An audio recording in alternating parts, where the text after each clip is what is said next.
Magandang araw mga bata, narito na naman tayo para sa ating panibagong aralin tungkol sa ang paglalayag ni Magellan, pananakop at mga ekspedisyon ng Espanyol sa Pilipinas sa Araling Panlipunan. Ang paglalayag ni Magellan.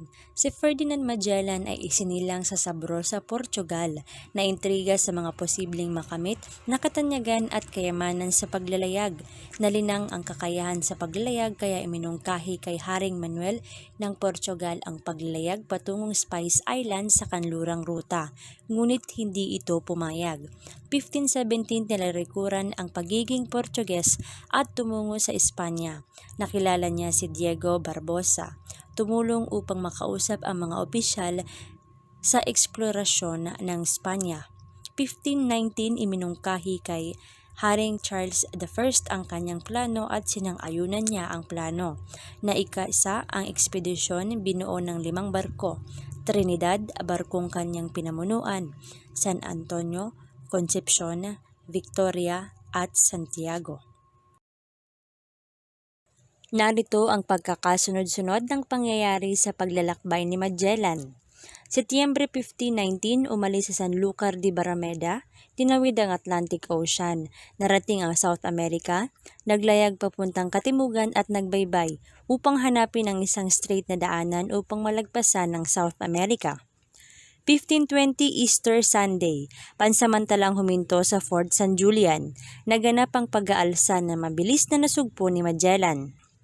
Setyembre 1520, pinauna ang Santiago ngunit lumawag ito dahil sa napakalakas na bagyo. Nagdesisyong wag muna maglayag at hintaying matapos ang bagyo. Oktubre 21, 1520, napasok ang strait na hinahanap ngunit masyadong mapanganib. Maraming tao ang nawala ng tiwala sa kanya. Ito ay tinawag na Strait of Magellan. Pinatalsik ang pinuno ng San Antonio at bumalik sa Espanya. Nobyembre 1520, narating ang malawak na karagatan na hindi pa nararating ng kahit sinong Europeo. Tinawag niya itong Mar Pacifico. Nakilala ngayong Pacific Ocean dahil sa napakapayapa nitong katubigan. Marso 6, 1521, narating ang isla ng Guam kung saan nakakuha sila ng mga pagkain. Marso 16, 1521, narating ang Pilipinas. Abril 27, 1521, napatay si Magellan sa isang labanan. Nobyembre 5, 1521, narating ng mga natitirang Espanyol ang Moluccas. 2 barko na lamang ang natitira, ang Concepcion at Victoria.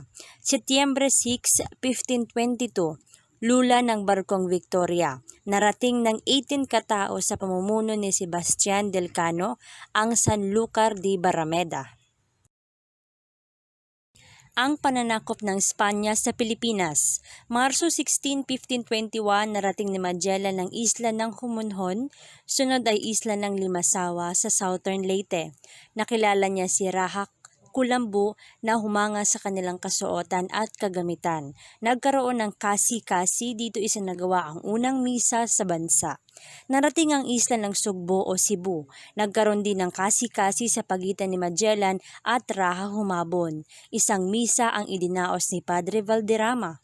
Itinayo ni Magellan ng isang malaking kahoy na krus at ibinagay ang imahe ng Santo Niño kay Humabon.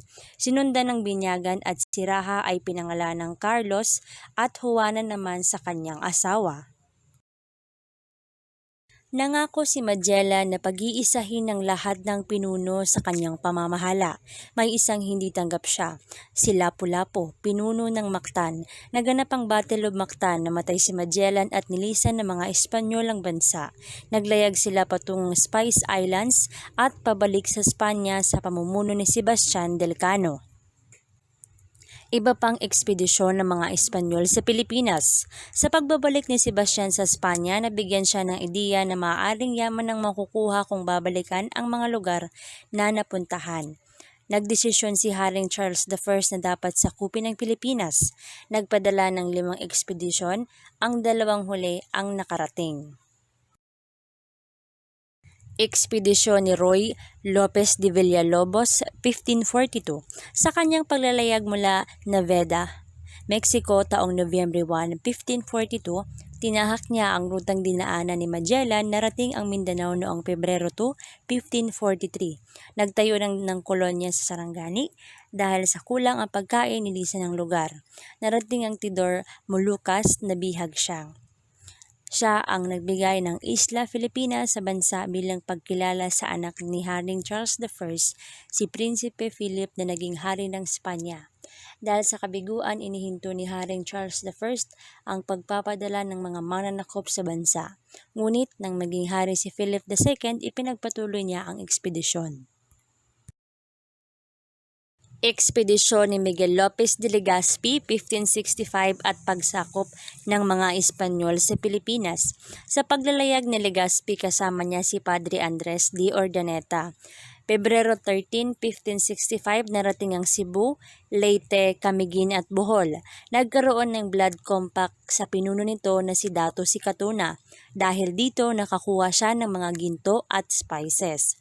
Abril 27, 1565, bumalik si Legazpi sa Cebu. Sinira ang lugar ni Raha Tupas at nagtayo ng tirahan ng mga Espanyol. Dumating ang 2,100 puwersa na utos ng hari at itinayo ang Puwersa di San Pedro na naging isang trading outpost. Nalaman ni Legazpi na mayaman ang lugar ng Maynila. Pinadala niya si Martin de Goite at 300 katao upang tingnan ng lugar. Narating nila ang isla ng Panay at Mindoro. Mayo 8, 1570 narating ang Maynila. Naging maayos ang pakikitungo sa kanila, di naglaon na diskubre ang tunay na motibo. Nagkaroon ng labanan at madaling nagapi ang mga Pilipino. Di nagtagal dumating si Legazpi sa Maynila at nakipagkasundo ng kapayapaan kay Naraha Sulaiman, Lakandula at Matanda. Nagpatayo ng Intramuros at iprenoklama bilang sentro ng pamahalaang kolonya at kapital ng bansa. 1572 nang mamatay si Legazpi, inilagak ang kanyang labi sa simbahan ng San Agustin. 1574 ginawaran ng Maynila ng titulong Distinguished and Ever Loyal City of Spain ni Haring Philip II. Naging matagumpay ang pananakop ng Espanya sa bansa dahil walang sentralisadong pamahalaan. May mga nagsasariling barangay. Tagumpay ang mga layunin ng Espanya, ang pagkamkam ng yaman, maipalaganap ang Kristyanismo at maging tanyag sa mundo sa pagkakaroon ng bagong teritoryo.